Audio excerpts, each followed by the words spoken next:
Hierdie insetsel word aan jou gebring deur Farmer Dynamics en Pink Lady appels. Goeiemôre, dis tyd vir nog 'n lekker geurende kosblik. En vandag wil ek sommer begin met die peselhappie. Ek gaan Pink Lady appels, wat nou in seisoen is, in 'n gedroogde weergawe vir jou aanbied vandag. As hulle klaar is hulle eintlik nogal baie mooi en selfs veelsidig. Hierdie is nie heeltemal bros nie, want ek hou daarvan dat hulle nog so klein bietjie kou aan hulle het en hulle is heerlik veelsidig, want jy kan dit vir garnering gebruik, op 'n sop, miskien in 'n slaai selfs op 'n miskien op 'n nagereg en dan is dit natuurlik ook 'n heerlike peselhappie. Dis baie eenvoudig om dit te maak. Dit is dieselfde konsep as wanneer jy beskuit uitdroog. Omdat 'n Pink Lady appel sy struktuur so goed behou selfs wanneer hy gaar gemaak word, is dit die ideale appel om te gebruik vir hierdie gedroogde appelchips, soos ek hulle graag noem. Die pink kleur bly ook behoue wat baie lekker is, want dit is dikwels die probleem met 'n appel wat gaar gemaak word dat hy sy kleur verloor. Gebruik 'n groot mes en dan sny jy bloot van die bo na die onderkant van die appel dit in dun skyfies. En dan gaan jy dit op 'n afkoelrakkie uitpak en teen 120 grade uitdroog. Net 'n lekker wenk. Sit 'n houtlepel in die deur van die oond sodat die vog so vinnig as moontlik ontsnap, want anders gaan jy ekstra lank aan hulle moet uitdroog. So jy gaan nou die hele appel so deursny en dan pak jy dit bloot uit op 'n afkoelrakkie en hoe dunner die skyfies, hoe vinniger droog hulle natuurlik uit. En jy gaan dit net so op 'n bakplaat in die oond sit en wag tot hulle uitgedroog is na jou smaak en dan, soos ek gesê het, is hulle pragtig en heerlik om aan te knibbel.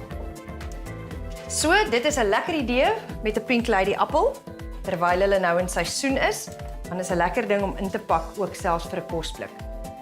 'n Ander element van 'n gesonde maaltyd is dat 'n mens 'n goeie stysel moet eet. En hierdie tyd van die jaar is 'n mens tog lus vir koesterkos in die winter, iets wat lekker warm is, maar wanneer 'n mens 'n stysel kies, dan moet jy juis een kies wat so onverfynd as moontlik is. En dan is dit ideaal om iets tuisgemaak voor te berei. Ek het nou vandag 'n resep uit Cooking from the Heart wat ek gebruik, 'n tuisgemaakte volgraan roti. In hierdie mengbak het ek gewone koekmeel en dan volkoringmeel, klein bietjie sout en komyn, wat ek dan nou alles met mekaar gaan meng. So hierdie droë bestanddele gaan ek nou net eers goed deurmeng en dan gooi ek 'n klein bietjie olie hierin. Nou streng gesproke gaan 'n mens nie olyfolie gebruik nie, maar wel avokadoolie is 'n goeie opsie, want jy wil nie die smaak van die roti affekteer nie. En avokadoolie is baie lekker want hy's neutraal in smaak. Hierdie mengsel gaan jy dan nou so aanhou meng tot die olie en die meel amper soos 'n droë broodkrummel mengsel lyk. En dan 'n klein bietjie warm water om dit dan nou alles te bind. So daar's regtig net 'n paar bestanddele en alhoewel roti smaak dalk nou baie moeite lyk, is dit eintlik iets wat maklik is as jy so 'n resep gebruik. So ek gaan dan nou die vloeistof hierby gooi. En dit dan nou alles verder meng tot dit 'n sagte deeg vorm wat 'n mens so bietjie kan knie en dan gaan jy hierdie deegie verdeel in individuele balletjies wat jy dan gaan uitrol. Nou juis om seker te maak dat dit nie te vetterige mengsel is nie, het ons die olie in die mengsel gesit en jy gaan baie min olie in die pan gebruik en in hierdie geval, hierdie resep, gaan ons nie nog vet in die deeg inwerk soos wat 'n tradisionele roti resep is nie.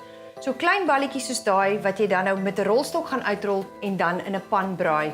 Klein bietjie olie, nie te veel nie.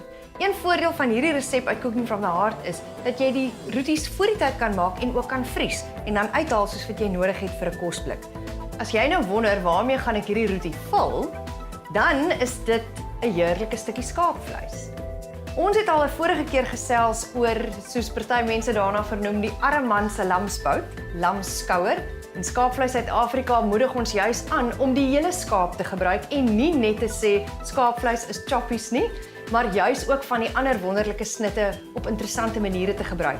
So dit is van die skaapskouer wat jy dan dalk nou al by 'n vorige ete gaar gemaak het en gepluis het en miskien 'n bietjie gevries het en dan kan jy dit nou hier gebruik. En net nou gaan ek vir jou wys hoe meng ons dit met 'n heerlike eenvoudige curry sousie en sit dit dan so in 'n roti voor vir 'n kosblik.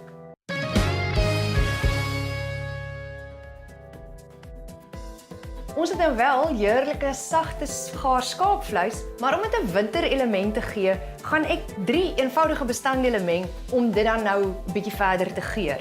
In hierdie bakkie het ek 'n bietjie suurroom en daarmee saam gaan ek ongegeurde jogurt meng, net om hom 'n lekker konsistensie te gee, sodat 'n mens dit op die roetie kan smeer. En 'n bietjie currypoeier. Nou dit kan jy na smaak byvoeg volgens dit wat jou gesin sal geniet. Party mense hou van 'n skerper curry smaak of 'n meer branderige smaak. Dit is absoluut persoonlik, so jy kan besluit hoeveel jy wil gebruik. Goed, so as dit nou jou mengsel is, dan kan jy nou die gaar skaapvleis daarby roer. Goed, so nou roer jy die gaar vleis daarby. En dit is dan nou 'n heerlike vulsel vir die roetie. Nou jy kan besluit of jy dit reeds in die roetie wil skep en of jy liewer dit apart wil in die kosblik inpak.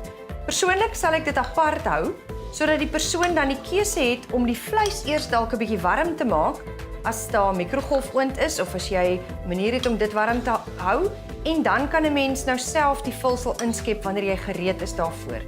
Goed, so nou as jy dit gaan inpak, het jy mos nou klaar die voorbereide roeties.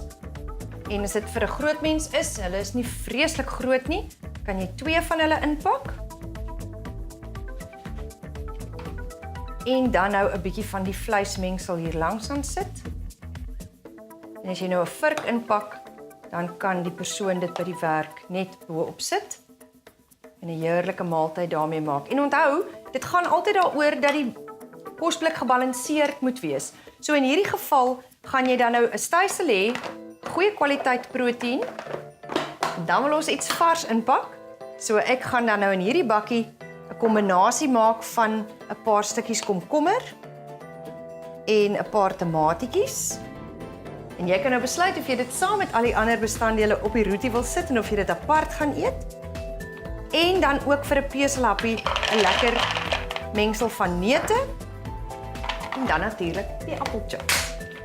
En in die proses het jy dan nou 'n heerlike verskeidenheid van kleure en teksture en voedingswaarde wat dit 'n heerlike gebalanseerde maaltyd maak. En onthou, selfs in die winter is dit belangrik om genoeg vloeistof te drink. So pak 'n bottel water in, dan kan die persoon dit alles so saamneem. Jy kan dit selfs in 'n kossakkie verpak om seker te maak dit bly vars en hulle kan op die manier lekker eet. Al die resepte is op my webwerf beskikbaar, www.helenemeyer.co.za. Gaan kry dit gerus daar en lekker kook. Hierdie insetsel is aan jou gebring deur Farmer Dynamics en Pink Lady Appels.